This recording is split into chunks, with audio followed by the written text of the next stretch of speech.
पाकिस्तान में टैलेंट की कोई कमी नहीं है। हीरो पाकिस्तान में आज हम आपको मिलवाने वाले हैं एक ऐसे सिंगर से जो कि मौसीकी के बेताज बादशाह मोहम्मद रफ़ी के नवासे हैं। मोहम्मद एहतिशाम की आवाज़ इन दिनों सोशल मीडिया पर काफ़ी धूम मचा रही है। बिना किसी इंतजार के आवाम से भी मुलाकात करवाई जाए एहतिशाम की। अस्सलाम वालेकुम Ehtisham, welcome to the show. वालेकुम अस्सलाम, थैंक फॉर हैविंग मी। अच्छा एहतिशाम, ये बताइएगा कि अल्लाह का शुक्र ठीक ठाक, ये जो गाने का शौक आप में पाया जाता है, ये नाना अब्बू की वजह से है या आपको लगा कि नहीं मैं भी गा सकूं? क्योंकि भाई अगर आपके नाना की बात की जाए तो वो तो लेजेंडरी सिंगर, इंडो पाक के बेहतरीन मतलब शाहकार हैं उनके तो नाम पे। जी बिल्कुल ऐसे ही है। When I am 4 years old I want to sing song live stage in school life. तो ये बचपन से ही मेरे में क्रेज़ था और गॉड गिफ्टेड टैलेंट था, लेकिन तब मुझे पता नहीं था इतना। तो ये अचानक ही मतलब 18-20 ईयर्स की एज के अंदर मुझे पता चला कि लाइक मोहम्मद रफ़ी साहब हमारे ख़ानदान से हैं और मैं उनका रिलेटिव लगता हूँ, दूर से नवासा हूँ। तो फिर मैंने सोचा कि उनकी लेगेसी को आगे कंटिन्यू करना चाहिए। तो फिर मैंने डिफरेंट जॉनरास के अंदर परफॉर्म करना शुरू किया, गाना शुरू किया और सुनना भी शुरू किया। अच्छा, ये जो एहतिशाम उड़ीका तेरियां हैं, इसमें आपने जो सारे गामा का तड़का लगाया उसके साथ, ये किस तरह कंपोज आपने किया म्यूजिक, और ये लिखा किसने है, किस तरह गाना बना है, कुछ इस बारे में बताइए। ये बेसिकली हमारी पूरी एक टीम है, रिवर्ब स्टूडियो, तलहा लियाकत साहब मेरे जो टीचर भी हैं जिन्होंने मुझे सिखाया क्लासिकल म्यूज़िक, तो उन्होंने मिलके मेरे साथ लाइक सारा काम स्टार्ट किया था हम लोगों ने मिलके।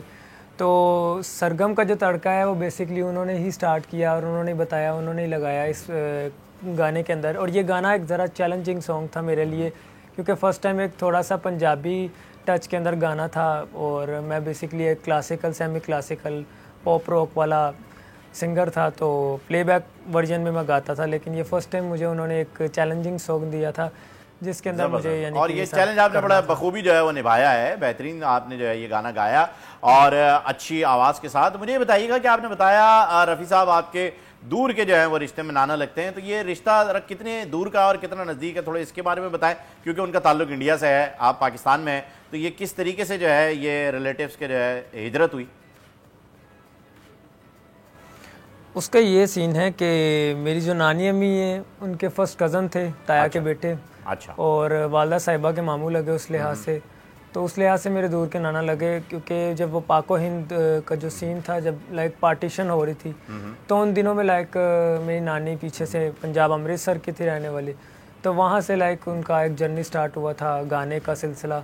तो वो उनको शौक था और मेरी नानी ने उनको लाइव सुना भी हुआ। के तायाजाद भाई तो काफी करीबी रिश्ता हुआ है यार, आप तो बता रहे थे दूर के नाना है, तो नानी के तायाजाद भाई हैं आपने बताया अभी। अच्छा, अब ये बताएं नाना अब्बू का कौन सा गाना सबसे पहले आपने सुना, गुनगुनाया और पजीराई मिली, लोगों ने कहा कि यार बड़ा अच्छा गाते हैं आप, वो जरा हमारे लिए गुनगुनाइए। ओह माय गॉड, ज़रूर, क्यों नहीं। ये गाना सुनाने से पहले मैं आपको इसका हल्का सा स्टोरी बता दूं। ज़रूर ज़रूर। कि जब ये गाना मैंने सुना था तो रफ़ी साहब को जब मैंने गाने की कोशिश की थी या मैंने सुनना शुरू किया था, क्योंकि मैं तो बहुत सरप्राइजिंग हो गया था, शौक हो चुका था, मैं एक पॉप रॉक सुनने वाला बंदा था जब मैंने अपनी गायकी स्टार्ट की थी। तो क्लासिकल की तरफ मेरा उस टाइम रुझान नहीं था और आतिफ असलम, राहत फ़तेह अली खान सब कुछ इस तरह के मैं सुनता था स्टार्ट पे। तो जब उनको सुनना शुरू किया देन मैंने उनका एक गाना सुना था, चाहूँगा मैं तुझे, जो कि 1964 दोस्ती फिल्म का गीत है।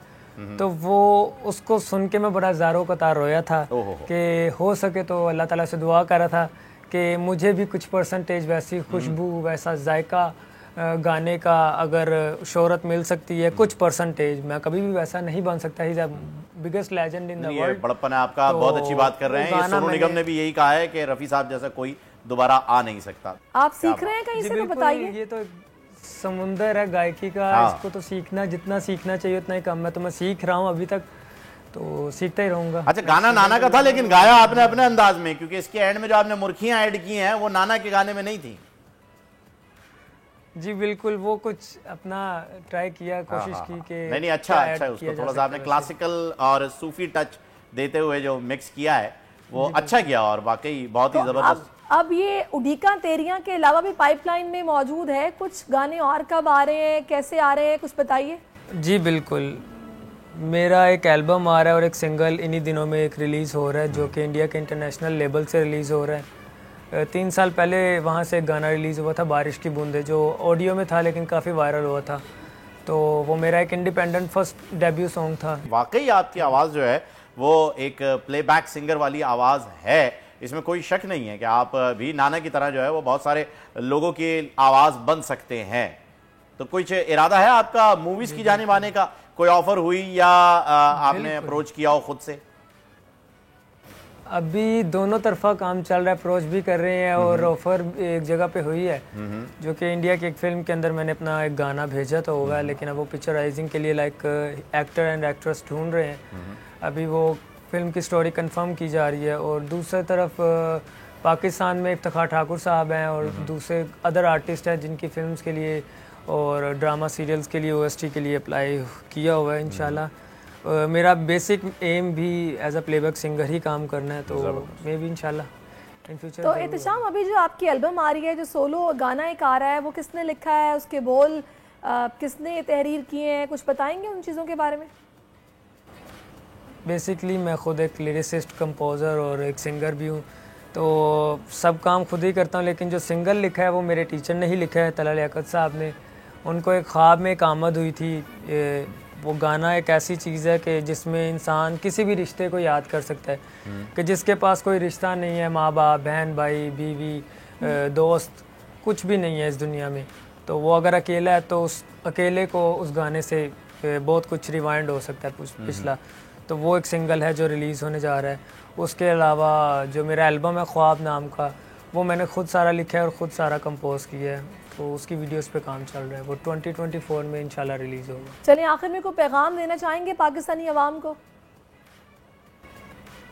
जी बिल्कुल, मैं यही कहना चाहूँगा, जो लोग काम कर रहे हैं अपनी फील्ड में किसी भी किस्म का, जितने भी यंगस्टर्स हैं वो काम करते रहें, लगे रहें। इंशाल्लाह एक ना एक दिन ज़रूर कामयाब होंगे। नेवर गिव अप वाला सीन अपनाएं, कभी भी डिग्रेड ना हो किसी भी चीज़ से, किसी भी इंसान से, क्योंकि लोगों का तो काम है बोलना और बोलते रहेंगे तो इंशाल्लाह। बिल्कुल जी, कुछ तो लोग कहेंगे, लोगों का काम है कहना। बहुत ही ज़बरदस्त बात आपने की है Ehtisham. Best of luck for the future and your playback singing. अपना बहुत ज़्यादा ख्याल रखिएगा। बहुत शुक्रिया, आप बोल का हिस्सा बने।